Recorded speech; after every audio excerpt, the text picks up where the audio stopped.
기조 강의에 이어 이제 본격적인 주제 발표와 토론으로 들어가겠습니다. 오늘 토론의 이 사회를 맡아주실 분은 우리 국사학계의 중진 교수로 역사를 바라보기 위한 다양한 집필 활동과 기고 활동과 함께 많은 저들을 지금 계시면서 임난사, 특히 영남 지역의 임난사에 아주 정통하신 분입니다. 서강대학의 계승금 교수님을 서예수로 모시겠습니다.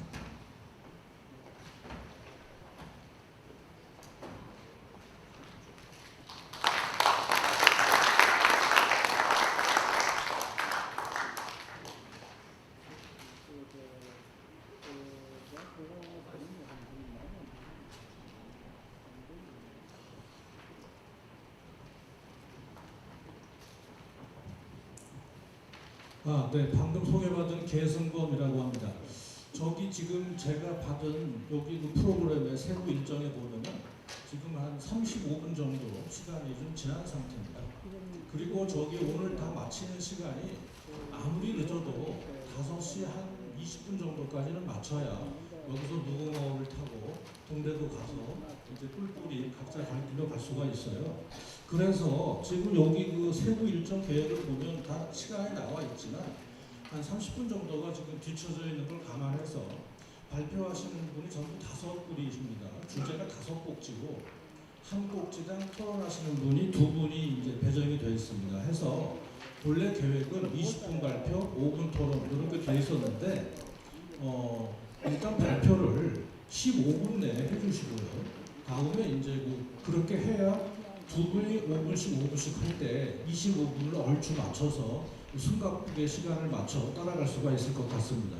그래서 10분 내에 해주셔도 좋고요. 그러니까 우리가 보통 학교에서 발표하듯이 어려운 문자 써가면서 이렇게 읽지 말고 조금 아까 그 한명교 선생님께서 이렇게 브리핑 하듯이 가볍게 강의하듯이 그런 식으로 발표를 해주십사 깊은 당부를 드립니다. 이거는 어떻게 시간은 우리가 흐르는 시간을 움직일 수가 없기 때문에 이건 어쩔 방법이 없습니다.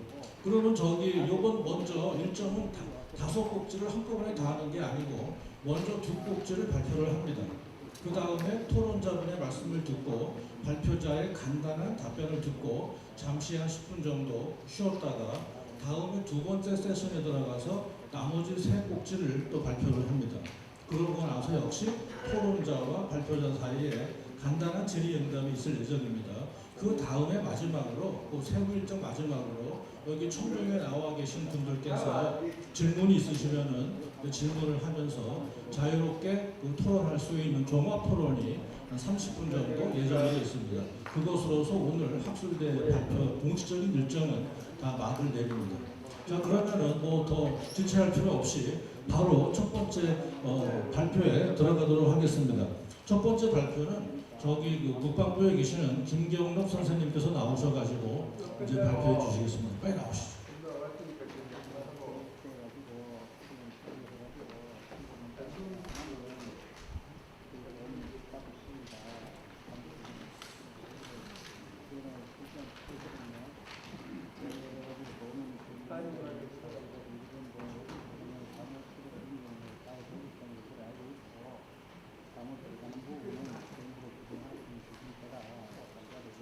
잠깐 준비를 하는 모양인데요. 가만히 있으면 심심하죠. 그래서 김경록 선생님께서는 거기 자료집에 나와 있지만 국방부 군사편찬위원회 거기서 연구위원으로 연구하고 계시고 주로 지금까지 조선시대 한중관계, 특히 외교 문제, 국가 정치 외교 이런 쪽으로 왕성한 연구력을 발휘하고 계신 분입니다.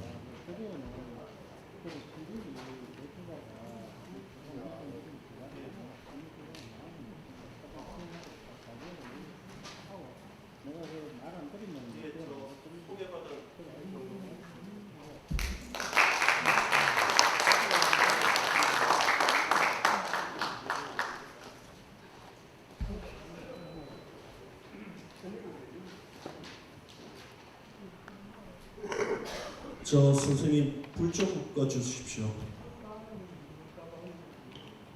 예, 제가 오늘 우리 영천의 시민들에게 소개하려고 하는 것은 영천성 전투에 관련되는 연구는 이미 많이 진척이 되어 있습니다.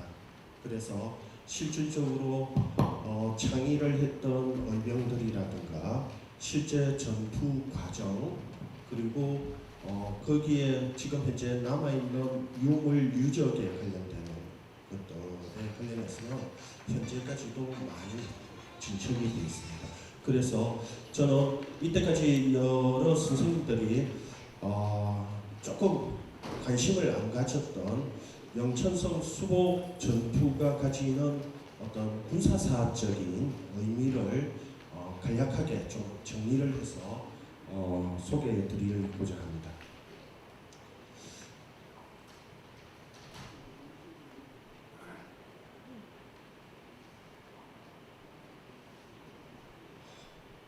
김진수 선생님, 저기서 슬라이드 좀.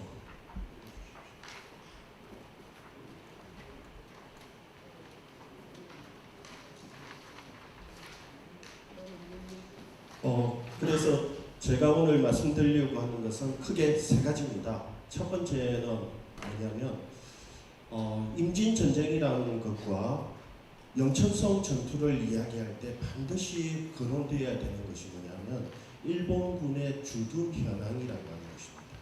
그 다음 두 번째는 우리가 일반적으로 지금 현재 우리 영천시하고 그다음에 우리 임난 영천 성수복 기념회에서도 계속 주장하시는 게 강조점이 뭐예요? 어디에 가 있냐면 창의정용군에 가 있습니다. 그런데 실질적으로 임진전쟁 때 일어났던 모든 의병은 다 창의입니다. 그래서 공통된 것을 가지고 그렇게 강조할 필요가 있을까?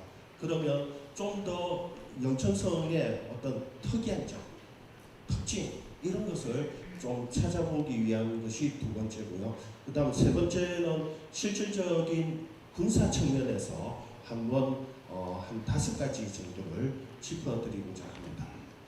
네. 다음 제일 먼저 생각해야 되는 것은 임진전쟁이라고 하는 것은 반드시 무엇다? 국제전쟁이다라고 하는 것을 인식을 가지셔야 됩니다. 조선과 일본의 단순한 두 국가의 전쟁 이것이 아니라 명이라고 하는 국가, 그 다음에 여진이라고 하는 쪽, 그 다음에 유구라고 하는 국가, 다양한 국제 세력들이 연결되어 있는 전쟁이다. 그래서 쉽게 말해서 임진전쟁은 일반적으로 정치학에서는 어느 전쟁하고 많이 연관을 시키냐면 6.25 전쟁하고 많이 연관을 시킵니다. 그래서 6.25 전쟁 때 유엔군이라고 하는 군대, 특히 미군이라고 하는 군대가 관련성을 안 가질 수 없다라는 이야기를 하듯이 임진전쟁도 명군하고 연관성을 가져야 되겠다라는 생각을 합니다. 먼저 첫 번째로 일본군의 그 전쟁 지도라고 하는 것을 좀 생각을 해야 됩니다.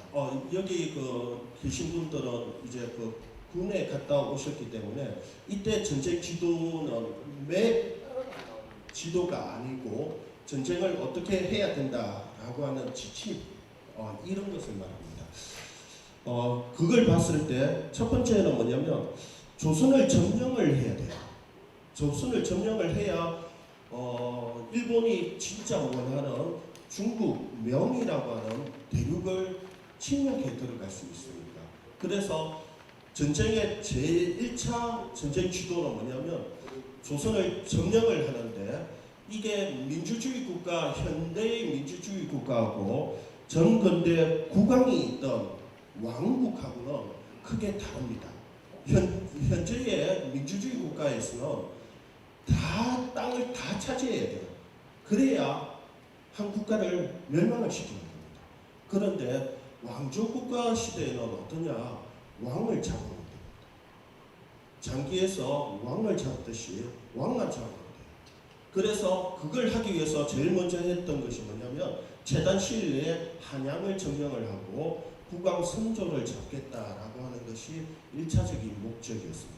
다음 두 번째, 이것을 하기 위해서는 신속하게 전투를 벌여야 됩니다. 그래서 음력 4월 13일에 전투가 시작이 돼가지고 실제 한양이 점령될 때까지 한 달이 안 걸려요. 지금 여러분들이 부산에서부터 부산 진포구에서부터 한양까지 걸어서 간다고 해도 한 달 동안 걸어간다 쉽지 않습니다. 거기다가 일본군은 그 당시 무장이 특이했습니다. 조선군의 무장하고는 다르게 무장이 세 가지를 갖고 가야 돼요. 첫째는 뭐냐? 제일 중요한 거, 자기들의 기본적인 창, 칼에다가 총이라고 하는 것을 하나 더 갖고 있어요. 또 하나 더 중요한 거, 식량이 군량을 갖고 가야 돼요. 이런 것들을 가지고 전투를 해가면서 가는데 한 달 만에 한양까지 간다. 지금 현재 국토 순례를 해도 보통 서울에서 부산 이렇게 하면 한 달 정도 걸립니다. 걸어서 가도. 그런데 싸우면서 가는데 한 달 걸린다. 엄청나게 초전에 신속한 전투를 하려고 했던 겁니다. 다음 세 번째가 뭐냐면 이렇게 신속하게 점령을 해 가더라도 반드시 확보해야 되는 것이 있습니다. 그건 뭐냐면 군사 축선이라고 하는 것입니다. 상호 앞부대와 뒷부대가 연락을 하고 안전한 통신망과 군사 축선을 이게 확보가 안 된 상태에서는 기본적으로 앞으로 진격이라고 하는 것이 불가능합니다. 그래서 어떻게 하냐? 거점 중심으로 똑똑똑똑 찍어서 전투를 벌이면서 한양까지 갑니다. 나머지 지역들은 이제 배제를 하고 이제 전투를 하는 형태죠. 그다음 최종적으로는 조선을 다 점령을 하고 난 뒤에 대륙 침략을 위한 기지로 활용하겠다라고 하는 겁니다. 요런 전투 형태는 바로 1894년에 일어났던 청일전쟁이라고 하는 전쟁 이후에 똑같이 나타납니다. 그래서 일제강점 이후에도 만주, 그 다음에 중일전쟁 이것을 할 때도 이런 형태로 가게 되죠. 네, 자 다음. 그래서 초기에 보면 조선군은 연전연패를 합니다. 이 연전연패를 하는 가장 큰 이유는 여러 가지가 있습니다. 그 중에 간단하게 이야기하면 딱 세 가지인 것 같습니다. 첫째는 전쟁 준비가 안 돼 있고요. 그 다음 두 번째는 국방 정책에 있어가지고 군사 체계가 거의 허실화되어 있던 것이 문제가 됩니다. 그 다음 더 중요한 것은 제가 보기에는 그 당시에 군사 지휘관도 있지만 각 지역에 있는 지방 관원들이 군사 지휘관을 일정하게 겸하는 경우가 많습니다. 이네들이 평소에 민들에 대한 가혹한 탈취나 이런 행위로 인해 가지고 민심이 엄청나게 이반돼 있다라고 하는 것도 하나의 원인이라고 생각을 합니다. 최근에는 우리 오늘 패널로 참석하셨던 여러 선생님들도 그런 연구를 하고 계시는데 실제 조선군들이 그렇게 무능했느냐, 그렇지 않다라고 하는 반증을 일정하게 연구를 통해서 지금 밝혀내고 있습니다. 그러나 저 개인적인 생각으로는 어쨌든 조선군은 초전에 패전을 했고 그거에 대한 일정한 원인 분석은 이루어져야 되겠다는 생각을 합니다. 그런데 제가 창의에 가기 전에 반드시 짚어드리고 싶은 것이 이겁니다. 뭐냐면 지방관이 도망을 가버리면 두 번째 백성들이 또 도망을 칩니다. 도망을 갑니다. 당연하죠. 그런데 이렇게 백성들이 도망을 가게 돼서 산에 올라가 있다라고 하면 의병을 일으킬 때 창의할 인적 구성이 없습니다. 그래서 대부분의 의병들 같은 경우에는 창의를 할 때 어떻게 하느냐, 산에 가 있거나 따로 숨어 있는 민들을 다시 불러서 그네들을 다시 규합을 해서 의병으로 한다라고 하는 겁니다. 이게 격으로 또한 힘든 것 중에 하나입니다. 예, 다음 나머지는 생략하겠습니다. 자, 그래서 초전의 전황입니다. 잠시만, 예. 초전의 전황입니다. 그래서 4월 13일부터 해가지고, 예. 그래서 한양 10개월까지 뭐 이런 게 있고요. 다음, 예. 지금 현재 우리 영천이 있는 곳이 이곳입니다. 위치가. 그래서 경상 좌도에 해당이 되죠. 실질적으로 이곳에서 일어났던 의병들 같은 경우에는 대개 퇴계 항맥을 이제 있는 분들이 많고요. 다음, 네, 예, 그냥 넘어가겠습니다. 다음, 네, 자, 요 앞에 이거. 그래서 일본군 같은 경우에는 1군이 요 방향으로 대구 쪽을 거쳐서 올라가고 2군이 영천을 거쳐서 신영 거쳐서 올라갑니다. 3군은 조금 더 경상 우도 쪽으로 올라가게 되고요. 네, 다음. 그래서 창의를 했을 때 기본적으로 관군 패배 앞에서 말씀드린 것과 같고 실질적으로 이 영천성 전투에서 조금 생각해봐야 되는 것은 대규모 의병 연합군을 구성했다라고 하는 점 하나. 다음 두 번째, 이분들이 의병을 연합을 하면 기본적으로 여러 부대가 같이 모였을 때 제일 문제가 뭐냐면 이 지휘체계의 혼란입니다. 그런데 이 지휘체계의 혼란을 초기부터 바로 잡고 정확하게 효율적으로 지휘체계를 정립했다라고 하는 점에서 이 영천성 전투에 참여했던 의병 부대의 특징이 있다고 할 수 있겠습니다. 다음. 예, 이건 그냥 넘어가겠습니다. 다음. 예, 다음. 예, 다음. 예, 조금 더 넘겨주십시오. 예, 여기입니다. 조선시대에는 기본적으로 조명관계가 이렇게 보시면 됩니다. 채권국으로서 명이라고 하는 국가는 조선에 채권을 하면서도 또 한편으로 권리가 있는 반면에 의무가 하나 있어요. 그거는 뭐냐면 조선이라고 하는 국가가 내가 채권해 준 국가가 혹여 문제를 일으키면 또는 침략을 받으면 그거에 대해서 그 상대를 전토해야 되는 의무가 있습니다. 반대로 조선 같은 경우에는 이 조근, 헌궁을 합쳐서 조공이라고 부르는데 조공을 함과 동시에 또 한편으로 뭘 해야 되느냐, 명나라에 문제가 있으면 명나라에 가서 도와줘야 되는. 그래서 조선시대에 조명관계는 기본적으로 양국의 전쟁이 벌어지게 되면 상호 참전을 할 수 있는 권리와 의무가 있다라는 이야기입니다. 다음, 네, 다음, 예, 다음, 조금 더 넘어가겠습니다. 다음, 요 앞에, 예, 이거 하나만 하고 바로 제일 마지막 슬라이드로 넘어가겠습니다. 실질적으로 영천성 전투에서 승리를 거두는 게 7월 23일부터 시작해가지고 싸우다가 27일에 최종 승리를 합니다. 그런데 이거에 바로 앞서가지고 10일 전에 어떤 일이 벌어지느냐, 명나라의 군대가 선발대가 들어와가지고 평양성 전투에서 대패를 합니다.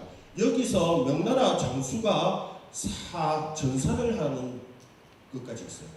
이때부터 명나라가 본격적으로 참전을 할 건가 말 건가를 가는 이제 잣대를 이제 왔다 갔다 하다가 요 때를 기준으로 해가지고 영천성 전투를 조선에서 명에다가 전달을 합니다. 인포메이션을 줘요.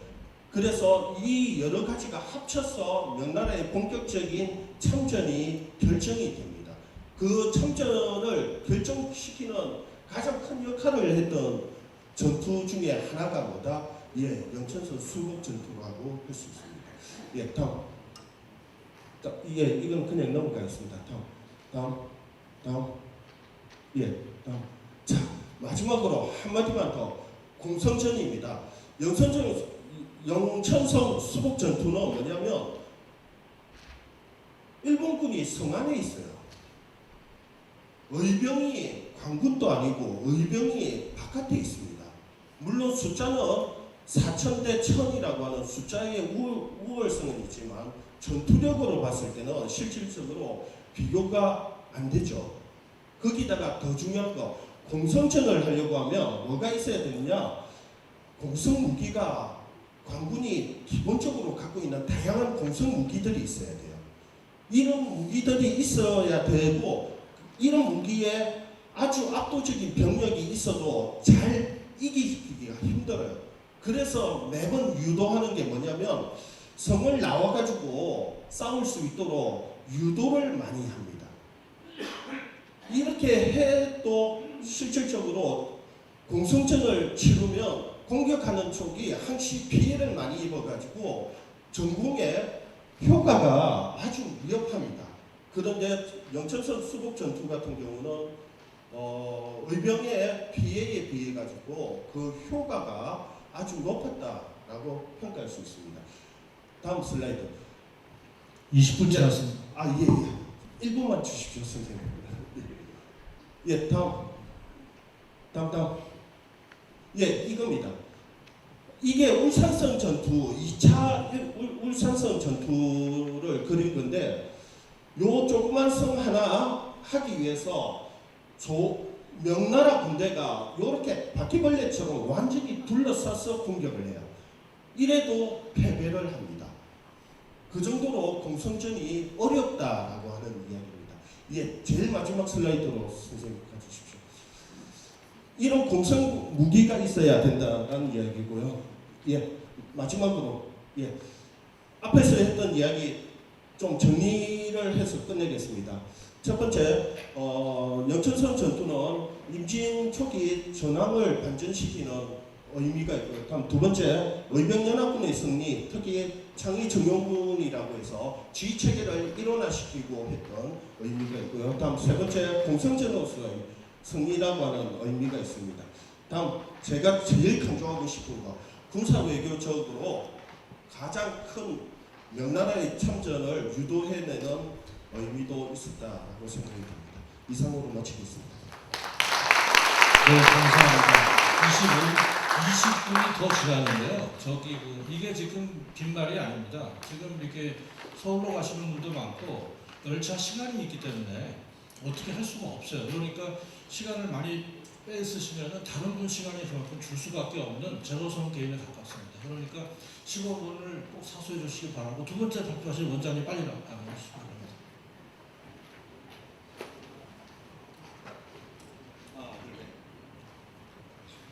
예, 안녕하십니까. 제가 두 번째 발표를 받게 됐습니다. 사실 그러고 보니까 제가 향토인으로서 처음으로 나온 것 같습니다. 저는 그 요양문을 읽어드리는 것으로 제 발표를 대신하겠습니다. 여러분 반갑습니다. 이번 학술대에서 영천석 수복전투의 진행 과정을 정리하기는 향토인 정재진입니다.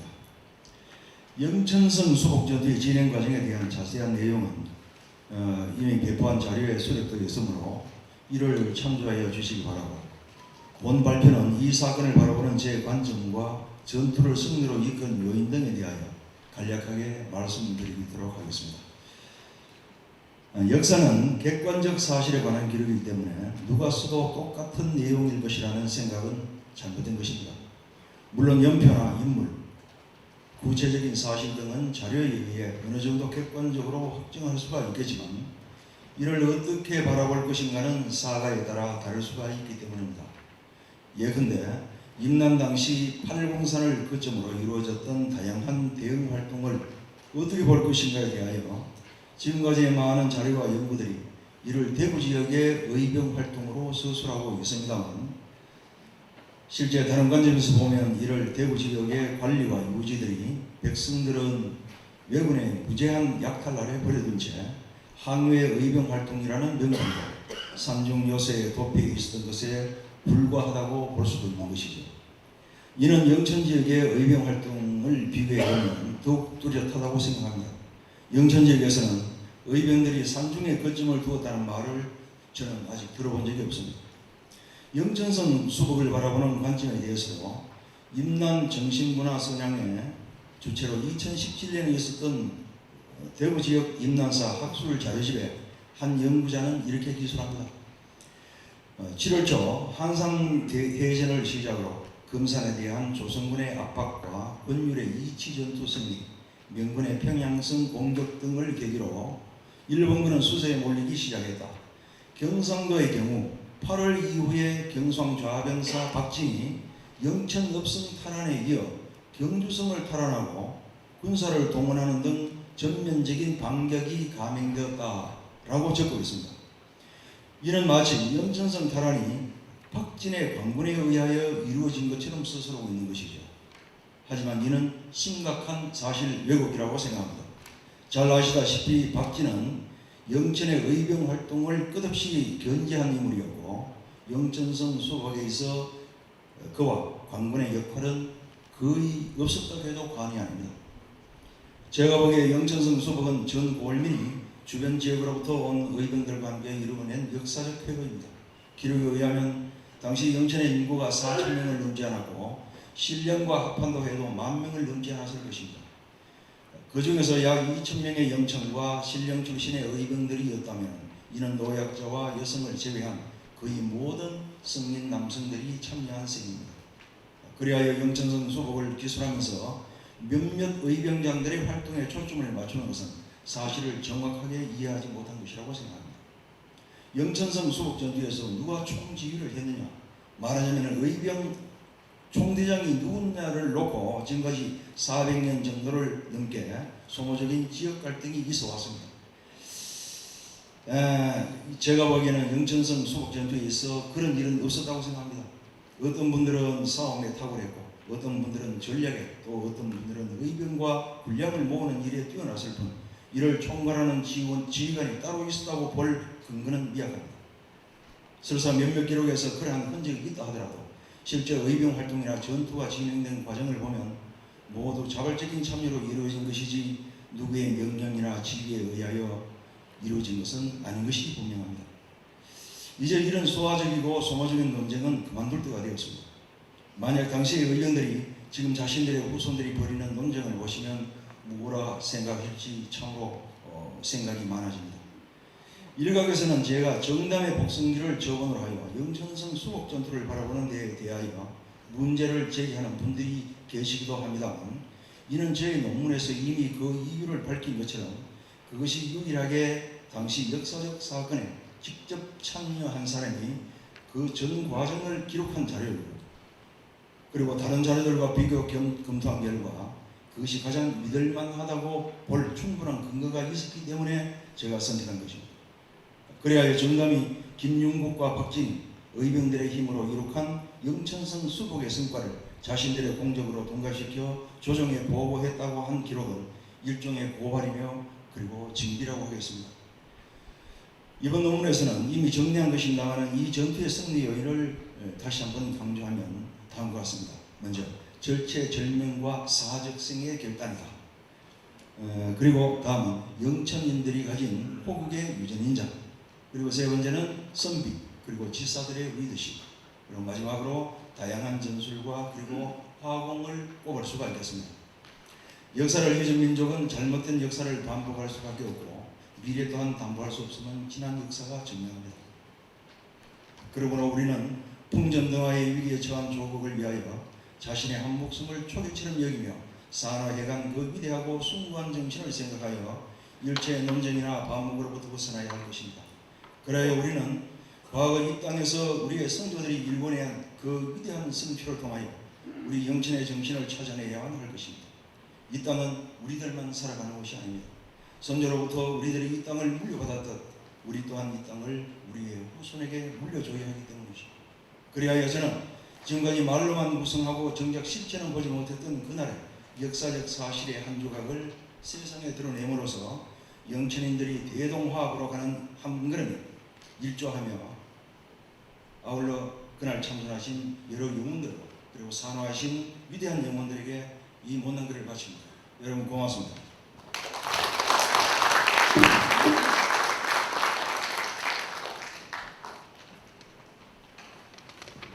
감사합니다. 너무 빨리 끝내주셔가지고 제가 너무 푸시한 것은 아닌지 깊이 반성하고 있습니다. 그렇지만 제가 발표문 5글 다 읽어봤는데 말씀하시고자 하는 바의 요체를 전곡을 찔러서 미리 쓰셔서 아주 발표를 잘해 주실 것 같습니다. 저기 시간 관계상 지금 잠깐 의논을 했는데 지금 2분 발표하고 4분 토론하고 또 그렇게 할 계획이었는데 발표 5개를 다 듣기로 잠깐 바꾸고 종합 토론 시간을 좀 더 길게 해서 토론과 플로와 청중 질문을 함께 받는 것으로 통합하도록 임시 방편으로 그렇게 정했으니까 참고해 주시기 바라고요. 이제 바로 다음 이제 발표는 거기 세부 진행 사항에 보면 주제 4번입니다.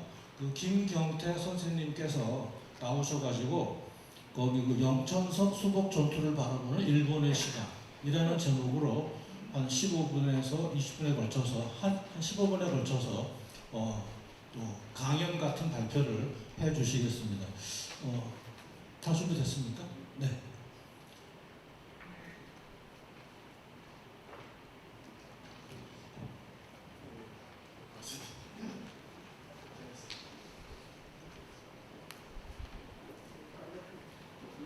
준비하는 동안 참고로 말씀드리면 김경태 선생님은 우리가 임진왜란 특히 의병을 공부할 때 국내 학계의 가장 약점이 뭐냐면은 쌍방간의 전투인데 일본 측 자료를 꼼꼼하게 보신 분들이 거의 안 계세요. 물론 일본 자료가 약간 좀 불미스럽고 좀 비비한 면이 있긴 있지만 그럼에도 불구하고 양쪽 자료를 다 봐야 한다는 건 상당히 중요한 것이죠. 그런 점에서 볼 때 이 발표는 상당히 의미가 있다고 생각합니다.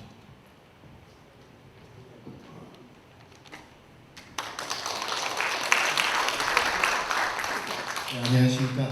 저는 오늘 영천성 수복 전투를 바라보는 일본의 시각이라는 제목 하에 발표를 들려드리게 된 김경태라고 합니다. 제가 원래 말이 좀 빠른데요. 조금 더 빨리 진행해 보도록 하겠습니다. 오늘 이렇게 파워포인트를 준비했는데 이렇게 큰 화면 앞에서 하는 건 제가 처음입니다. 잘 할 수 있을지 잘 모르겠지만 네, 진행하겠습니다.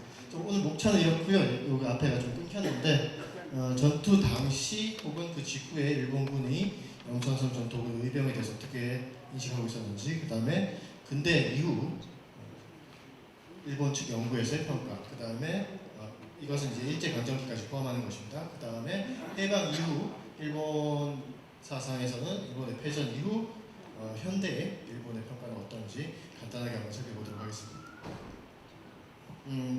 자, 여기 지나가고요. 자, 이 전쟁을 일으킨 장군은 바로 이 토요토미 히데요시였고요.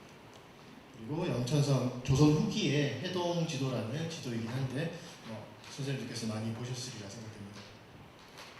네.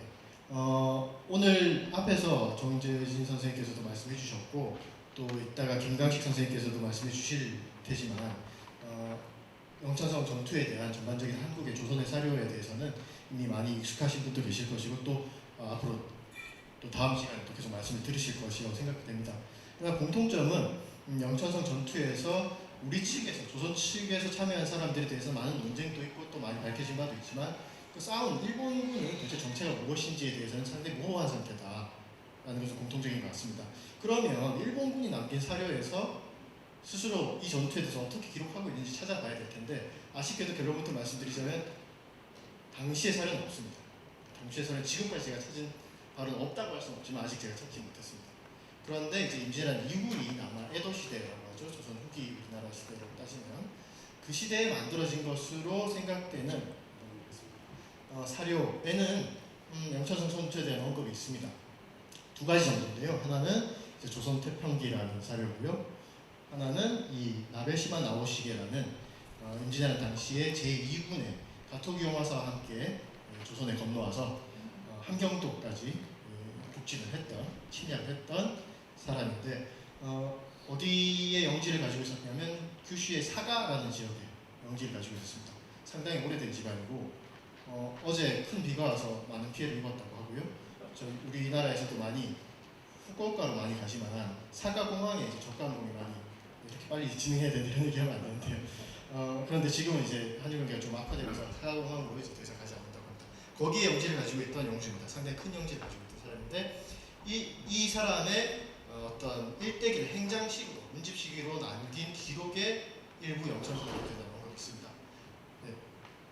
보시자면 조선 태평기에는 상당히 길게 이렇게 영천성 전투에 대해서 언급이 있어요. 근데 이따가 뭐 직접 자료집을 보시면 아시겠지만 징비록의 내용을 거의 옮긴 것입니다.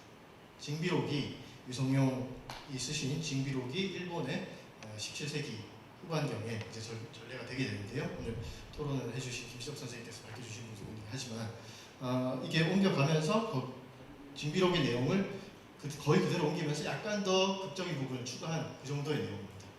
근데 여기에 징비록에 나오지 않는 부분이 있는데 이 부분이에요. 바로 징비록에 나오지 않는 일본군에 대한 내용이 나오는데 영천성에 주둔했던 사람이 아니라 사실 경주성에 후쿠시마 마사노리의 가신인 다가와 나이키가 있었다라는 기록이 나옵니다.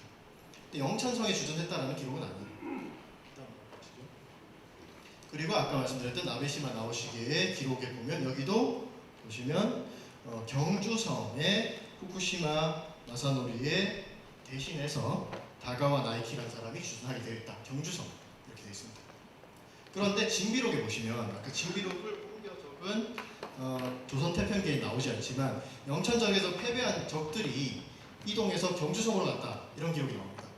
그러니까 추정을 한 거죠. 경주성에 있던 다가와 나이키가 후쿠시마 마사노리의 가신이 다가와 나이키가 경주성으로 갔을 것이다 해서 추정을 거듭해서 영천성에서 조선군과 싸웠던 일본군은 아마 다가와 나이키일 것이다 라고 추정하는데 사실 에도 시대에 만들어진 일본군의 기록에는 영천성에 다가와 나이키가 있었다라고 연결되는 정확히 알려진 그런 기록은 아니다 라는 부분을 먼저 말씀드리고 싶습니다. 그 다음에 19세기 말쯤 되면 일본의 역사학계에서도 사실 어떤 침략적인 성향을 내포한 조선 역사를 서술하기 시작합니다. 아직 식민하기 전인데요. 이것은 우리 한자로 임태보 하야시 다이스케라는 사람이 19세기 말에 만든 조선사와 조선 근세사입니다. 사실 근대적인 역사 방법을 사용한 거의 최초의 조선 통사입니다. 이전에 조선도 역사사를 많이 남겼죠. 하지만 이제 전통적인 형식이라면 이것은 약간 근대적인 방법을 동원한 최초의 역사사라고 할 수 있습니다. 여기 보시면 사실 영천성에 대한 언급이 없습니다. 그리고 의병에 대해서 언급을 하고 있는데 상당히 폄하하는 내용들이 약간 의병의 가치를 깎아내리는 듯한 내용들이 있다. 영천성에 대해서는 언급도 하지 않았다라는 점을 먼저 말씀드리고 싶고요.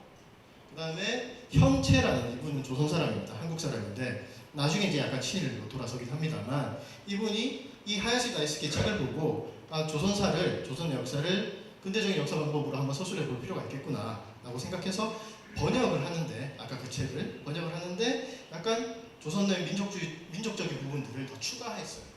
그 중에 가장 많이 추가한 부분 중에 하나가 바로 의병입니다. 그래서 정확하게 모든 부분을 제가 다 인용하진 않지만 중동국과 동국사략이라는 책에 보면 임진란이라는 항목에서 상당히 상세하게 설명하고 있다라는 점, 여러 가지 인물이나 전투에 대해서도 양상을 아주 상세하게 설명하고 있습니다.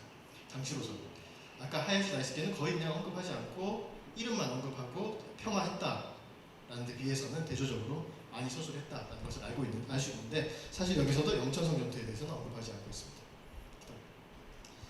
그 다음에 일본이 1910년에 한국을 완전히 강제 병합하고 식민화한 다음에 1920년대, 30년대가 지나면 나름대로 이 조선을 식민화하는데 자신감을 얻었던 것 같습니다. 이른바 자신감을. 그래서 조선의 역사를 자기가 나라가 됐으니까요. 조선의 역사를 자기들 손으로 편찬하고자 하는 그런 생각을 하게 됩니다. 그래서 편찬된 것이 바로 조선사인데요. 우리가 전통시대에 앞선 왕조가 망하면 정사를 편찬할 때 보통 무슨 사 이렇게 붙이지 않습니까? 그래서 고려사는 조선이 편찬한 거였죠. 삼국사기는 고려가 편찬한 거죠. 아마 일본 일제는 조선사를 망한 나라인 조선에 대신해서 들어선 자기 나라가 써야 된다라고 생각했던 것 같습니다. 그러나 그 결과물은 상당히 방대하긴 하지만 그렇게 치밀한 것은 아니었다 이렇게 최근에 연구성과에서 나타나고 있어요. 조선사 얘기는 이따가 하고요. 그 전에 이제 사적으로 편찬된 여러 가지 문제에 관한 연구소 중에는 이런 것들도 있습니다. 이 사람은 도쿠토미 이이치로라는 사람입니다.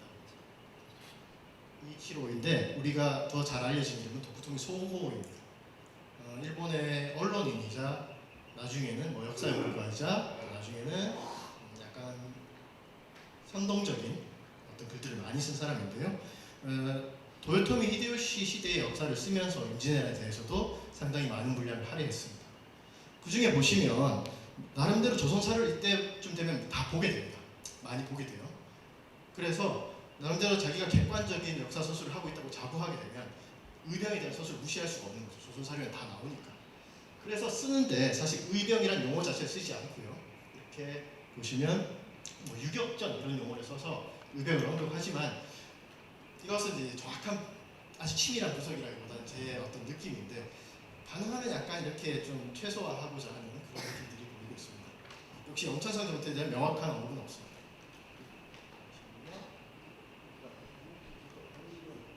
그 다음에 일본 군 참모본부에서 편찬한 비슷한 시기에 편찬한 일본 전사가 상당히 고대사부터 현대사가 쭉 있는데 그 중에 하나가 조선역입니다. 임진왜란을 뜻하는 책입니다.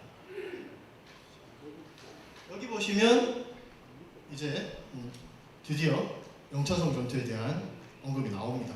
본격적으로 보시면 많이 잘렸는데요. 권웅수가 신령에서 거병했고 정세야, 조성, 신해가 이에 응하여 병사를 모아서 권웅수를 추대해서 의병대장을 삼았고 뭐 합류했다. 이런 식으로 간략하지만 조선 사료를 나름대로 요약해서 이렇게 그나마 소개를 하고 있다라는 점입니다. 여기에 대해서도 어떤 사료를 이용해서 어떤 부분을 없애고 어떤 부분을 남기고 했다는 부분을 우리가 보다 치밀한 분석들이 앞으로 이어서 해야 된다고 생각합니다. 그 다음에 아까 말씀드렸던 조선사가 1935년, 6년, 7년 정도에 이제 나오게 되는데요. 보시면 내용들은 이렇고요. 맞습니다. 보시면 조선사 편수의 조선사 7월 27일 기사 권웅수 영천성을 수복하다라는 제목 하에 이렇게 쭉 내용들이 있습니다. 역시 내용을 한번 읽어보시면 어디서 본 내용입니다. 사실 어떤 내용이냐면 어디서 가져온 내용이냐면 선조 수종실록의 내용을 거의 그대로 전제합니다. 이 조선사의 특징은 이렇게 그냥 아주 객관적인 어투로 사실관계를 쭉 나열하고 그 뒤에 방대한 사료 참고 자료를 제시합니다.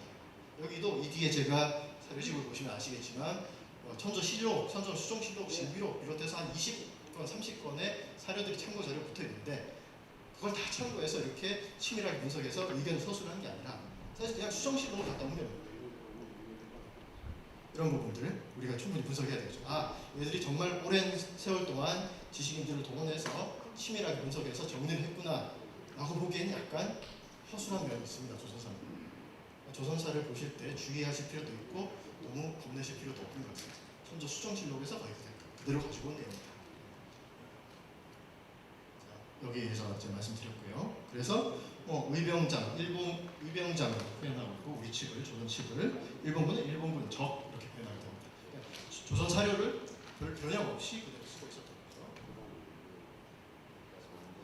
거죠. 앞에서 말씀드린 이제 일제강점기 19세기 후반부터 시작해서 일제강점기까지의 연구를 보면 처음에는 애써 폄하하고 무시하고 없앴던 것이 나름대로 이른바 땅펴치고 자신감을 얻은 이후에는 그대로 조선 사료를 사용해서 전제하고 그대로 객관적인 양 쓰고 있지만 약간 우리는 그 속에서도 어떤 편향이나 혹은 허술함을 발견할 수 있다. 앞으로 많이 분석돼야 될 부분이다 라고 생각됩니다.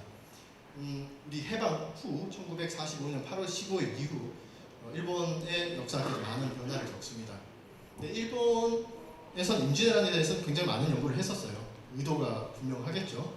근데 해방 이후에는 일본의 패전 이후에는 이 연구를 어떻게 지속해야 될지 굉장히 고민을 했던 것 같습니다.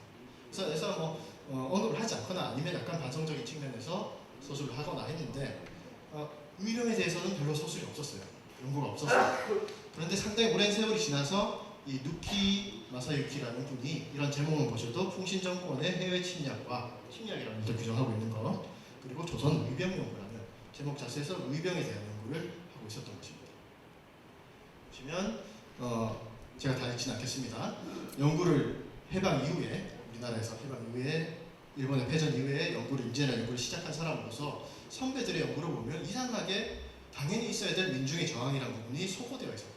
거기에 의문을 느껴서 난 연구를 시작했다. 그래서 한국에 와서 직접 답사를 다니면서 곳곳을 지방을 다니다 보니 지역마다 조선시대 의병에 대한 어떤 한을 품지 않은 지역이 없더라. 아까 사실 제가 동대문에서 차를 타고 오면서 정재희 선생님께서 말씀하시길 임진왜란의 전쟁은 아직까지 지속되고 있다고 하셨는데 약간 다른 의미지만 이 사람이 1990년대 초중반에 보기에도 조선 다 기억하고 있었다는 거죠. 한국 사람들이 마치 어제 얘기냐 이유가 있을 것이다 이렇게 문제의식을 가졌고 연구를 직접 했다고 합니다. 그래서 이렇게 당시로선 없었던 연구를 자기가 이제 시작했고 어려움을 겪으면서 조선사를 직접 읽으면서 했고 그러면서 생각하는 것이 마지막에 보시면 지금 당시 한일관계죠. 95, 6년 정도 한일관계 봐도 한국 사람들이 일본 사람들이 한국 사람들이 일본 사람을 신뢰하지 않고 굉장히 뭐 이렇게 그런 마음들은 이런 역사적인 흐름에서 다 축적된 것이다. 앞으로의 뭐 일본의 연구자들도 교묘하게 솔직하게 그들의 사료를 가지고 연구를 해서 양국 관계가 더 발전되었으면 한다 이런 포부를 가지고 드러내고 있고 사실 오늘 지금의 어떤 한일 관계에도 충분히 적용될 만한 내용이라고 생각합니다. 그리고 당연히 굉장히 의병 연구를 제목으로 단 연구인 만큼 이렇게 영천성 전투에 대해서 자세하게 분석을 하고 있습니다. 지금 우리가 영천성 전투 자체에 대해서도 논문들이 많이 나온 상태에서 보시면 이 정도의 그냥 사료 요약 정도가 아니냐라고 약간 실망스러워하실 필요가 있는데 당시에 일본에서 조선사를 보고 의병을 연구한 사람이 없었다는 점을 감안한다면 어떤 95, 6년 단계의 어떤 영천관을 인정해 줘야 되지 않을까 이렇게 생각합니다. 그 다음에 그의 한 후배 혹은 동년 정도에 있었던 연구자인데요. 기타지마 만지라는 분입니다. 작년에 이제 세상을 떠나셨는데 이분도 조선 사료를 상당히 방대하게 거의 다 봤습니다. 보고 겸허하게 평등하게 사료를 사용하면서 공정의 연구를 진행하셨던 분인데 그래서 여기서도 제목이 이렇죠. 도요토미 히데요시 조선치입니다. 아시다시피 한중일 삼국은 임진왜란을 부르는 명칭이 다 다릅니다. 연구자들 사이에서 우리는 임진왜란, 임진전쟁이었는데 일본에서는 자기들 여도를 붙이죠. 근데 도요토미 히데요시 조선 침략 이렇게 붙인 사람은 거의 없습니다. 누구도 없습니다. 근데 별 특별한 내용은 아닙니다. 하지만 여기서도 당연히 의병의 가치를 인정하고 또 군용수에 대해서도 지도 등등 사용해서 언급하고 있다는 점 말씀드리고 싶습니다. 이렇게 아까 누키 마사유키의 연구인데요. 보시면 이렇게 다 표시를 해놓은 거죠. 지금 보면 좀 아쉬운 면들이 있습니다. 명확하게 이제 지역이 표시 안 된 면도 있고 여기 보시면 이제 신령에 이렇게 표시가 되어 있는 거죠. 영천 위에. 다음 페이지 보시면 이제 타지마 만지 선생의 연구인데요. 여기 보셔도 이제 영천 신령 이렇게 본응수의 이름만 언급되어 있습니다. 하지만 이제 당시로서는 일본에서는 상당한 연구 성과였다라는 것만 말씀드리겠습니다. 결론으로 들어가자면요.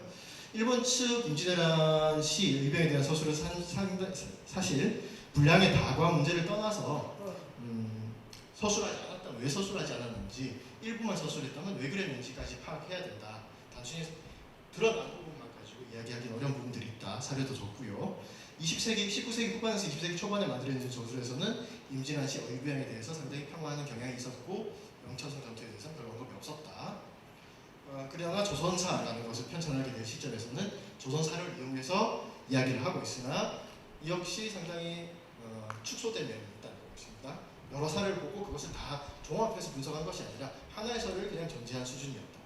우리 영천성 전투만 보더라도.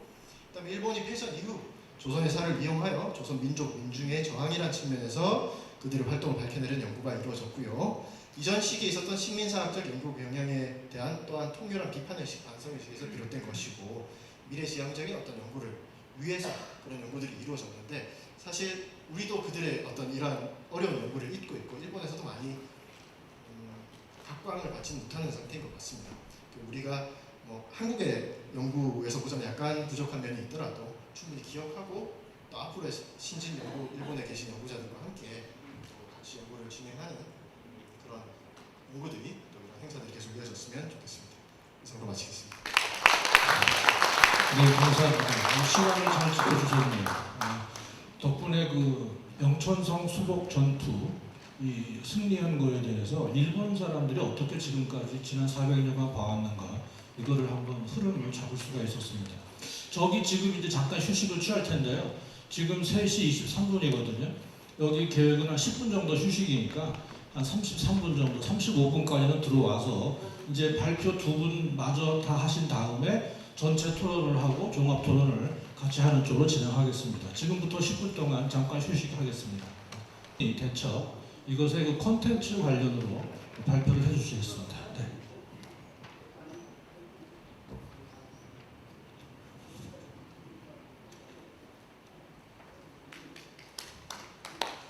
제가 콘텐츠에 대해서 말씀드린다 하니까 뭐 이런 역천성 수복이라는 자랑스러운 역사를 우리가 어떻게 활용해서 좀 더 잘 먹고 잘 살도록 해보자 이런 생각할 수 있습니다만 저는 좀 다른 각도에서 보고 싶습니다.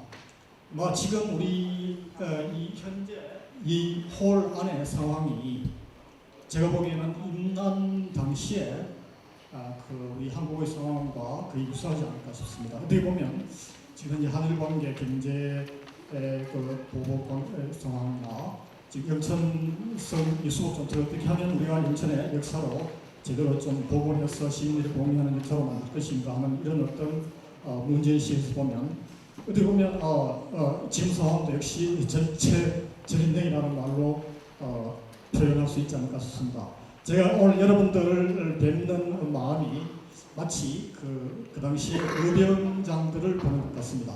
그래서 어쨌든 그렇다고 해서 지금 우리가 포기할 수는 없을 거라고 생각합니다. 어쨌든 이런 정치전형의 상황에서 제가 대충 봐도 서울에서 오신 교수님들 제외하고도 한 20-30명은 되는 것 같은데 어떻게든 의병장의 마음으로 시민들한테 이 역사적 사건을 좀 제대로 알려서 어떻게 공유를 할 수 있을 것인가, 그것이 저는 콘텐츠의 1차적인 목표라고 생각합니다. 좀 더 다른 얘기가 될지는 모르겠습니다만 우리가 요즘 대부분 사람들이 어떤 행복, 웰빙 이렇게 그런 어떤 거의 화두가 되어 있습니다. 한마디로 말하면 어떻게 하면 우리가 좀 더 좋은 삶을 살 수 있을 것인가 하는 그런 말이 되어 있습니다. 그러나 대부분의 사람들은 어느 정도 연금도 있고 또 노후 자산도 보장돼 있고 아파트도 있고 차도 있고 다 있으니까 나는 노후가 걱정 없다 이렇게 생각할지 모르겠습니다. 그 당시에 아마 임난 때 양반들도 아마 그렇게 생각했는데 노예도 있고 이런 저는 먹고 살만한 게 있으니까 바깥에 그런 어떤 위험이나 이런 데에 대해서는 될 수 있는 대로 뭔가 좀 이렇게 귀를 닫고 눈을 닫고 이런 그런 마음가짐이 있었지 않을까 생각합니다. 그렇지만 우리가 좀 더 냉정하게 생각해보면 과연 개인의 행복이라는 것이, 개인의 삶이라는 것이 또는 좋은 삶이라는 것이 역사를 잇고서 가능한 것인가, 또는 개인의 삶이라는 것이 이 사회 공동체가 무너지면 과연 그것이 제대로 온전하게 지속될 수 있을 것인가.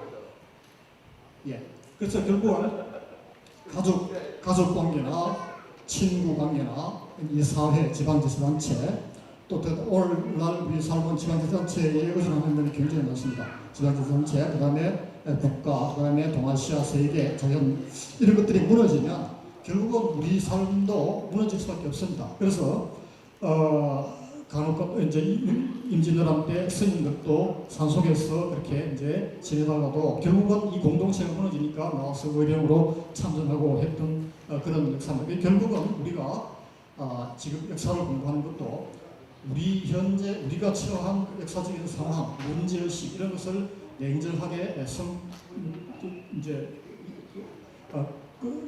인식하고 거기에 대해서 어떤 대비책을 세워갈 것인가 이러한 그런 어떤 그 삶의 연장선상에 있다 이렇게 생각합니다. 이렇게 보면 아까 제 기조연설에서 한명기 교수가 했던 문제의식하고 똑같습니다. 제가 보기에는 천수백 년 전의 그런 한국의 상황이나 지금 현재 우리가 처한 내부적인 상황이 그렇게 달라지지 않았다고 보고요. 그리고 또 천수백 년 전에 일본과 한국과의 관계, 그런 유식한 말로 프레임이랄까요? 한일 관계의 프레임이 지금도 역시 달라지지 않았다고 생각합니다.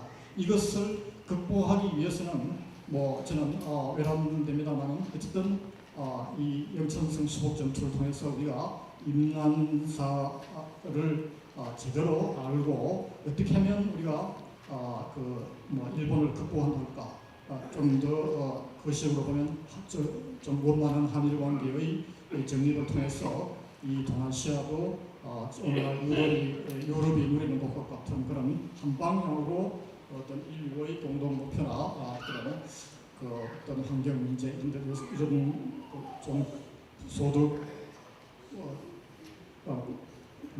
배분 문제 그런 어떤 인류의 문제를 보고 공동으로 나아갈 수 있을 것인가 하는 그런 어떤 노력을 해야 된다고 생각합니다. 어쨌든 영천의 경우에는 이 중요한 역사를 어떻게든 우리가 좀 이걸 살려서 영천의 지역의 어떤 전체적인 그런 어떤 역량으로 키워야 될 것입니다. 유사한 예로 프랑스의 저는 프랑스의 그 영국과 그 마주보고 있는 그 해저 터널이 이제 영국과 해저 터널로 연결되는 여기 있는 깔레라는 도시가 있습니다. 그게 19세기 말에 그 도시도 역시 이제 항구 도시로서 이제 산업화 이후에 그 대도시로 인구가 집중하고 하면서 이제 굉장히 도시가 퇴락하는 그런 어떤 과정을 밟게 되는데 그 당시에 시장이 이제 착안한 것이 바로 그 도시의 과거 역사입니다. 14세기에 있었던 영국과의 백년 전쟁에서 그 도시가 영국의 에드워드 2세라는 사람에 의해서 포위돼서 거의 도시민들이 죽을 전부 몰살을 당할 처지에 있었는데 그 강화 조건으로 한 11개월 정도 버티다가 그 강화 조건으로 에드워드 2세가 내건 것이 이 도시의 지도권 인사 6명의 목숨을 내놓으면 시민들은 온전하게 보존해주겠다, 살려주겠다 이렇게 조건을 내요. 그래서 이제 그때 6명의 부르주아 시민들이 이제 내가 죽겠다 하고 나선 사람들이 아까지 지어버렸네요. 책에 보면 자료집에 그 사진이 나와 있습니다. 6명의 그래서 그 6명의 그 시민들을 결국은 죽이지는 않았습니다. 왕비가 가톨릭 신자였는데 하원을 해서 제발 죽이지 마라 해서 죽이지는 않고 결국은 살려준다. 목에 줄을 감고 광장에 끌려 나와서 에드워드 3세한테 항복하는 그런 장면인데 그런 역사가 있었던 것에 착안해서 그 당시 19세기에 그 시장이 그 역사적 사실을 조명하기 시작합니다. 그래서 그것을 이제 조합상으로 만들고 해서 전 시민이 그 역사를 공유하는 과정을 갖게 되는 그 당시에 이제 파리에 한참 이름을 날리기 시작한 로댕이라는 여러분 들어봤습니다. 오기스토 로댕이라고 그 젊은 조합가한테 의뢰해가지고 작품을 만든 것이 바로 유명한 깔레의 시민들이라는 작품입니다. 그것이 이제 그때부터 작품이 만들어지고 깔레 시청 앞 광장에 하나 있고요. 그 다음에 파리에 로댕 박물관에 있고 그다음 그것이 영국에도 있고 전 세계적으로 포지가 지금 12개가 주조가 되어 있는데 마지막으로 주조된 마지막 11번째가 1950년대에 주조된 도쿄 박물관이 있고요. 그 다음에 12번째 주조된 게 1995년도에 서울 삼성박물관에서 의뢰해서 제조된 게 지금 서울의 삼성박물관에 가면 볼 수 있습니다. 이런 식으로 이제 그 시민들 전체를 어떤 상징하는 그런 어떤 조형물을 통해서 그 깔레가 지금 북프랑스에서는 지금 이제 가장 중심 가는 그 항구 도시로서의 위상을 가지고 있는데요. 영천도 저는 어쨌든 간에 이런 역사를 좀 시민들한테 제대로 알리는 그런 어떤 콘텐츠가 그런 어떤 목적의 콘텐츠들이 만들어져야 된다고 생각하고 혹자는 뭐 영화도 만들고 뭐 한데 그 전에 그런 어떤 그 시민들의 마음을 모으는 그런 어떤 단계적인 작업들이 많이 필요하다고 보고요. 1차적으로는 내년쯤은 우리가 아주 알기 쉽게 이 역사를 알 수 있는 교재를 만들어서 초중등 학생들이 지금 뭐 나이 든 사람들은 관심이 없습니다. 뭐 이제 잘 먹고 잘 살고 뭐 그냥 시원한 방에 에어컨을 틀고 앉아서 뭐 지내면 되지 뭐 골치 아프게 옛날 백현묵은 역사를 끄집어내서 다시 뭐 이야기하느냐 이런 생각이 듭니다. 그래서 근데 그렇지 않다고 보는 입장에서 어쨌든 이것을 우리가 다양한 논문에서 정리한 그런 콘텐츠로 만들어서 시민들이 공유하고 나아가서는 이것이 하나의 또 어떤 영천의 어떤 장기적인 그런 어떤 경쟁력이 되어서 그 이후에 영천이 좀 더 국가적으로도 조명받고 또 영천 내부적으로는 영천 시민들이 좀 더 깨어나서 그야말로 좀 제대로된 그런 어떤 보장을 만드는 그런데 좀 우리가 충분히 좋은 소재로서 활용할 수 있지 않을까 이런 취지에서 제가 저런 제목의 논문을 써봤습니다. 그래서 자세한 것은 논문 자료에 다 정리되어 있기 때문에 제가 여기 썼는데 사실은 굉장히 좀 심려를 기울여서 했으니까 좀 저희 노고를 생각해서라도 좀 꼼꼼히 한번 읽어봐 주시면 고맙겠습니다. 이상으로 작업들을 마치겠습니다. 참, 국회 때문에 제가 좀 길어서 읽지는 않겠습니다만 미리 소개를 해드려야 되는데 제가 깜빡했습니다. 국회의원 이만희 국회의원이 지금 의전 활동 때문에 오늘 못 내려왔는데 전문을 보내왔습니다. 전해드리겠습니다.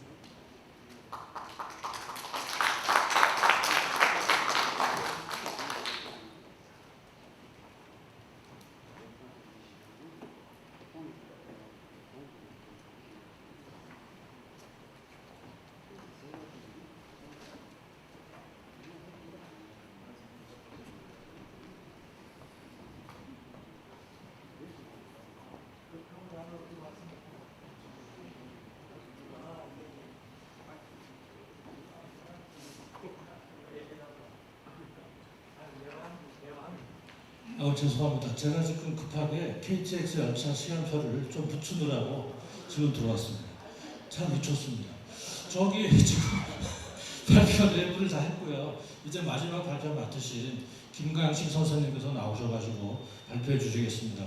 조금 늦게 도착하셨는데 우리가 지금 그 예전보다 시간이 좀 늦어진 관계 때문에 한 발표를 한 15분 정도로 좀 하고 있습니다. 그리고 이렇게 읽는 것보다는 좀 강연하듯이 이렇게 자연스럽게 그렇게 15분 안에 발표를 맞춰주시고 그러면 감사하겠습니다. 네.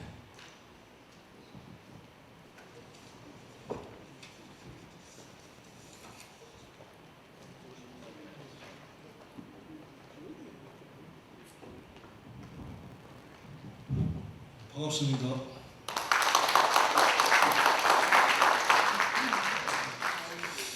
이런 경우가 잘 없는데 오늘 부산시에서도 발표가 있어가지고 부산시에서 강당이 이렇게 수리하는 바람에 이게 나중에 이렇게 됐습니다. 그래서 영천 쪽에 제가 상당히 미안합니다. 미안하지만 제가 오면서 조마조마했는데 원래 3시 50분에 시작하나 돼 있어서 그게 맞춰서 왔습니다. 제가 오늘 발표할 주제는 임진왜란 시기 영천읍성 복선전투 역사적 의의 이렇게 되어 있습니다. 실제 의뢰할 때 이 주관하시는 선생님께서 영천읍성을 대첩이라고 해야 되는가 이런 데 대한 어떤 평가, 그 다음에 또 지금 역사학계에서 어떻게 영천읍성을 평가하고 있는가 이런 두 가지 주제를 저한테 부탁했습니다. 그런데 실제 뒷부분에 영천읍성에 대한 읍성 전투에 대한 어떤 연구 성과는 제 논문의 제일 뒤쪽에 있습니다만은 이런 성과 정도 있는데 이게 이 안에서 영천읍성에 대한 어떤 평가를 한 논문 이런 건 거의 없다고 봐도 됩니다. 그래서 그 부분은 영천에 사시는 분들은 영천읍성 전투가 없을 중요한데 우리나라 전체 임진왜란 전투사에서는 영천읍성 전투를 그렇게 많이 연구하고 있지 않다 이렇게 말씀드립니다. 그거는 영천만 그런 게 아니라 다른 일도 마찬가지입니다. 그래서 그런 이해를 하시기 바라고요. 그래서 제가 오늘 하는 중에 이제 그럼 영천읍성 전투를 우리가 어떻게 볼 것인가 했는데 역사라는 기록입니다. 그래서 기록을 가지고 그걸 평가를 해야 되는데 그래서 제가 기록을 검토해가지고 영천읍성 전투를 지금까지 어떻게 왔는가 또 우리가 어떻게 영천읍성 전투를 대처로 볼 수 있는가 이런 데 대해서 제가 한번 정리를 했습니다. 한마디로 말씀드리면 영천읍성 전투는 대책으로 평가해도 됩니다. 그래서 이게 우리가 대책으로 평가하고 안 하고는 학자에 따라 다를 수도 있지만 그러나 객관적인 기록, 그다음에 전과 이런 걸 종합하면 가능하지 않을까 저는 이렇게 생각합니다.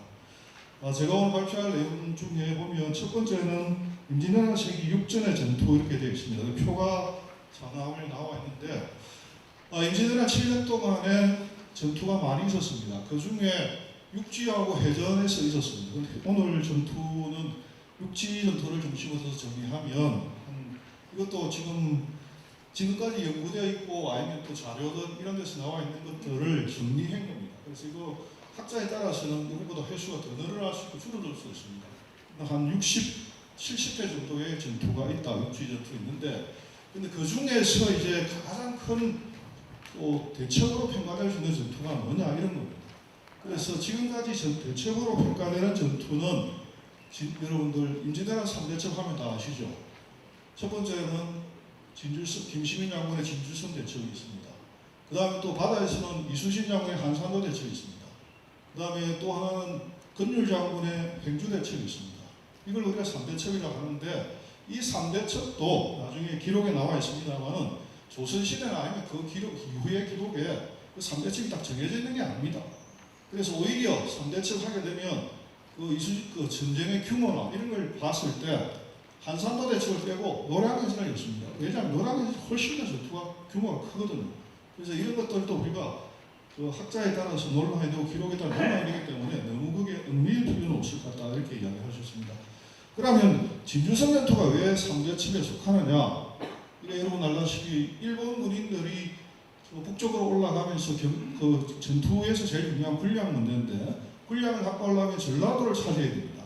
그럼 전라도를 가기 위해서 경상도 지역을 오늘날 의령, 함안 이쪽을 거쳐야 되는데 그쪽을 이제 지나가려고 하는데 뭐 실제 곽재우 장군이 막았죠. 곽재우나 의병장군이 막았는데 나중에 그 이후에 다시 전라도 지역에 대한 어떤 진출이 중요하다 보니까 10월달에 실제 전투가 있습니다. 그래서 그때 싸웠던 우리나라의 주전장은 김시민 장군.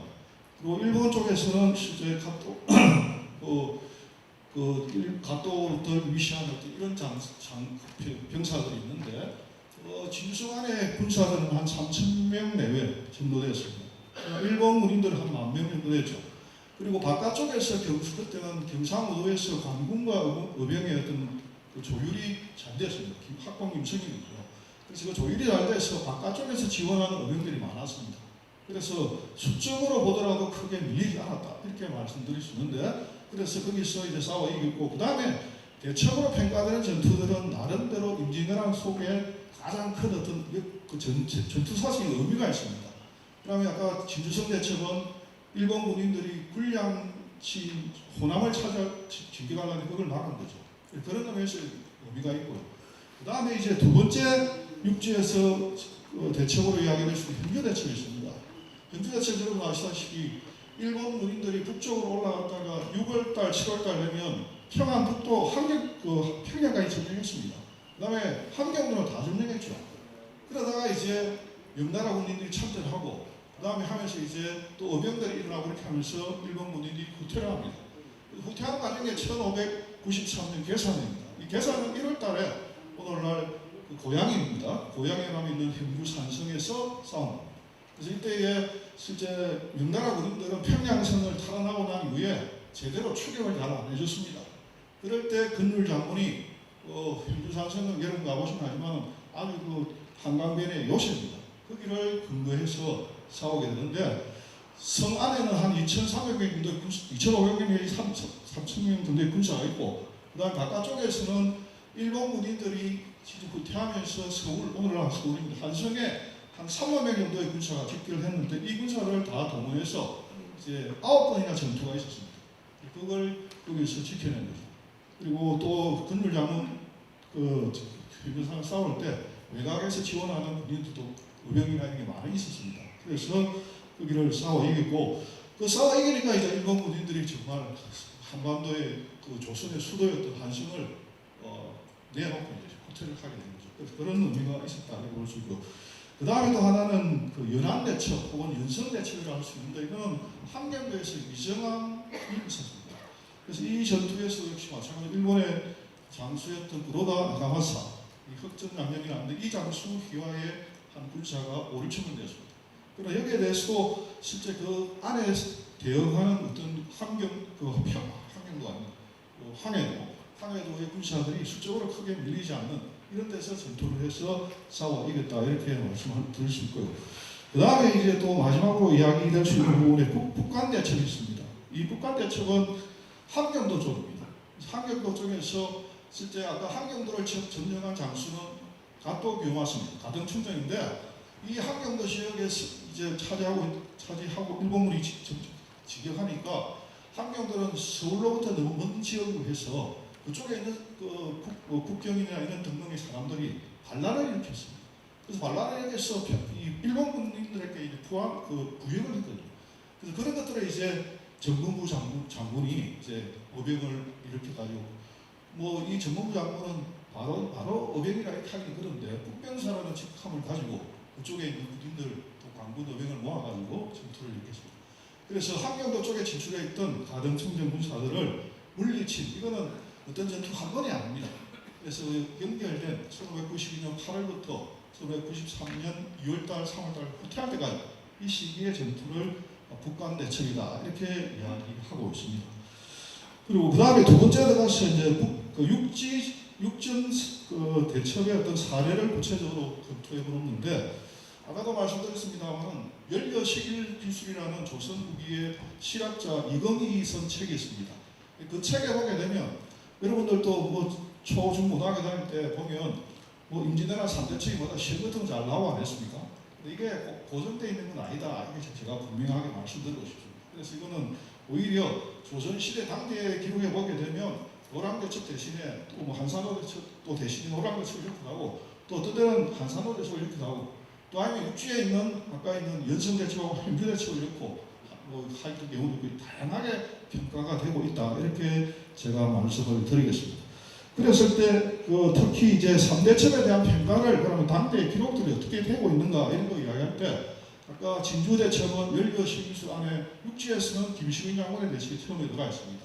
여기부터 당대 거의 조선시대부터 그런 평가를 받고 있었다 이렇게 말씀드릴 수 있고 또 하나 대첩의 사례는 학국님 성일의 생들이죠. 그 외생들이 유봉립이라는 사람이 이 안동 사람인데 이 사람이 진주성 대첩에 참여해서 활동할 때 그때 활동한 공력이 뭐 대첩을 거뒀다 이런 기록들이 나오고 있습니다. 그 다음에 그 행주대첩인데 행주대첩하고 연남대첩, 북간대첩은 뭐 확실하게 이거 조선시대의 어떤 대첩으로 평가받았다 이렇게 볼 수 있습니다. 왜냐하면 거기에 관련되는 비석들이 세워졌습니다. 그래서 행주대첩비 아니면 북간대첩비 또 연안 혹은 연성대첩비 이런 것들이 당대에 세워져서 이미 대첩으로 평가를 받고 있었다 이렇게 말씀드릴 수 있습니다. 시간이 없으니까 나머지 또 넘어가겠습니다. 그 다음에 그러면 이 영천의 경우에 우리가 어떻게 평가를 할 것인가 이런 부분입니다. 그래서 그것도 요즘에 있습니다만 영천의 경우에 대부분 어떻게 이제 평가가 되느냐 이런 문제인데 영천에서 활동할 때 물론 영천의 어떤 영천 목성전에 제일 활동한 중요한 인물은 근영수입니다. 물론 그 위에 뭐 정대의 정세와 다른 분들도 계십니다만 책임자가 그 인물이었기 때문에 이 인물에 대한 평가를 나중에 합니다.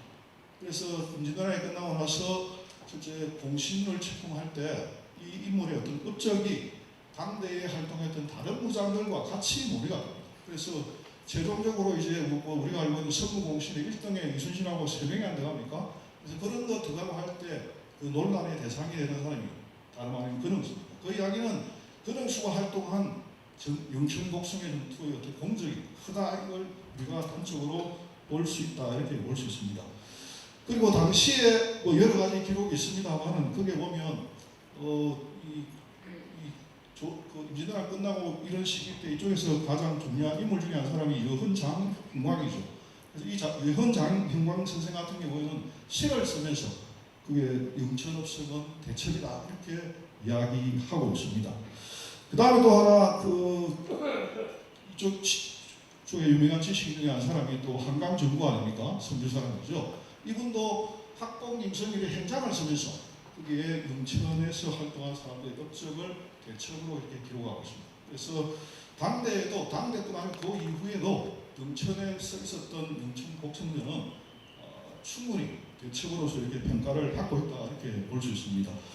그리고 거기에 보면 이제 그 현지에 있는 그 어병장들 이런 사람들이 활동했던 부대의 기록 거기에 보면 제가 그 정대임을 정세하라 이렇게 썼는데 그런 기록에 보면 이게 조선시대 당대에도 그렇지만은 이게 큰 전투에 쓰인 걸 첩이라고 해석하고 그 다음에 작은 전투에는 성이라 이렇게 구별을 한 적이 너무가 있습니다. 이거는 건율 장군이 싸웠던 전투가 전라도 쪽에서 초기에 싸웠던 게 이치의 전투가 있는데 이때는 성이라 써놨습니다.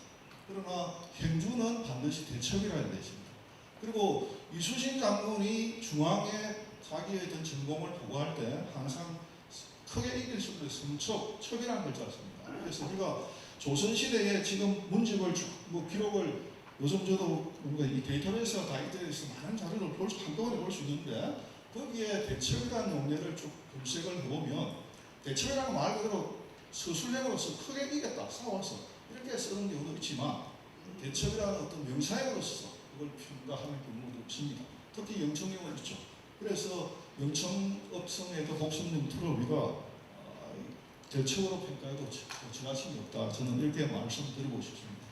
그리고 실제 영천에서 거두었던 전과가 있죠. 그 전과도 뭐 517명을 죽였다는 이런 것들이 명나라까지 보도되지 않습니까? 그런 걸 보면 정천에서 어떤 전투라는 게 상당한 의미가 있었다 이렇게 볼 수 있습니다. 그 다음에 아까 그 주관하시는 선생님이 욕심이 많아가지고 저한테 평가까지 요구했습니다만 영천업상에 대한 진짜 논문이 별로 없습니다. 그리고 대부분들 보면 관군, 어병에 대한 어떤 활동 이런 것들을 평가하는 것이거든요. 아시겠습니다만 2000년입니까? 12년입니까? 임진남 정치문화 성장에서 한번 학술대회 있었습니다. 예, 그때 저도 와서 발표를 했는데 그럴 때 알면 저희들도 많은 전투가 있고 연구가 해야 될 게 있지만 실제로 구체적으로 보는 경우가 더 드뭅니다. 그래서 그때는 제가 어병 가지고 했었고 그 다음에 작년에 영천 그 경북 문화재연구원에서 보고 영천 업성에 대한 어떤 그 조사를 하고 이럴 때 그때 제가 한번 또 정리를 한 적이 있습니다. 그래서 제가 오늘 발표한 논문 중에 뒤쪽에 의 부분은 거기에 있는 것들을 그대로 거의 옮겨납니다. 진짜. 그런데 지금까지 영천업성에 대해서 연구를 해서 역사학에서 평가를 한 사람은 지금 퇴임하신 최효식 선생님, 그리고 동국대학 경주에 계셨죠. 그래서 이분이 평가를 하면서 뭐랬느냐, 육지에서 첫 번째 전투 승리를 했습니다. 그거 틀린 거죠. 왜냐하면 그 이전에 이미 전투에서 우리가 전투의 규모를 얼마나 크게 볼 것인가 이런 거 따지면 각자 장군이 실제 오늘날 그 정암진 나루라는 그 정암진 전투를 실제 6월달 뭐 이때 되면 승리를 이끕니다. 그래서 그런 거 있기 때문에 우리가 이거 평가라는 것도 신중하게 해야 된다 이렇게 말씀드릴 수 있고 그 다음에 최초의 복성전 전투냐 아니냐 이게 또 논란이 될 겁니다. 그래서 여기에 대해서도 제가 오늘 발표에서도 정확하게 명확하게 서술을 하지 않는 것은 실제 복성을 한 사례 중에 보면 현풍하고 창녕 영상이 있습니다.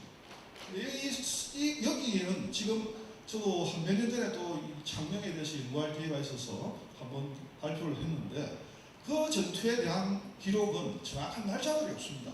없고 그 다음에 그러면 거기 전투하고 영천 전투하고를 비교할 수 있는 또 사람이 누가 있냐? 학공임성입니다. 여러분 아시다시피 학공임성이는 임진왜란 초기에는 경상우도에서 초유사로 하다가 또 그 다음에 경상야도에 너무 아무 그게 안 되니까 혼란이 있고 하니까 경상야도 감사도 잠깐 했죠. 그러다가 다시 또 경상우도로 갔는데 그 학봉 선생의 기록에 보면 앞쪽 부분에 창녕 영상 뭐 이래 써놓고 나서 그 뒤에 영상 전투가 나옵니다. 그래서 제가 이게 저는 그 최초 이런 말을 잘 안 쓰려 합니다. 그래서 그거는 다른 기록이 나오고 이렇게 하면 또 바뀔 수 있는 부분이기 때문에 하여튼 뭐 그거는 좀 유보하겠습니다만 어쨌든 간에 영천에서 싸웠던 당시 어병들과 관군의 활동 이거는 경상자도를 탈환한 또 영천업성을 탈환한 그런 의미에서 상당한 의미가 있다. 그리고 또 그 전과나 규모 또 의 이걸 보면 충분히 대책으로 불러도 지나치지 않다. 제가 이렇게 말씀드리면서 제 발표를 마치겠습니다.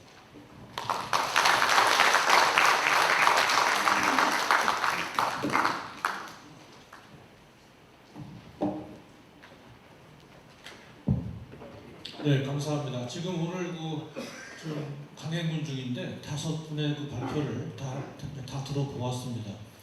또 이제 한 분에 대해서 2분의 전문가 선생님께서 토론을 해주실 텐데 일단 모두 함께 다 앞에 나와서 보시면 다 이렇게 좌석이 배치되어 있고 각자 분들은 선생님들의 그 성함이 다 붙어 있습니다. 그러니까 그 자리에 앉아주시기 바랍니다. 그렇게 해서 이제 돌아가면서 5꼭지에 대해서 각 꼭지당 2분이 토론을 하시고 그걸 다 마치면 이제 제가 청중으로 와 계신 어르신들에게 이제 기회를 좀 드려서 혹시 또 더 알고 싶다거나 궁금하신 거 뭐 그런 다양한 얘기들을 또 질문을 흘러와서 받도록 하겠습니다.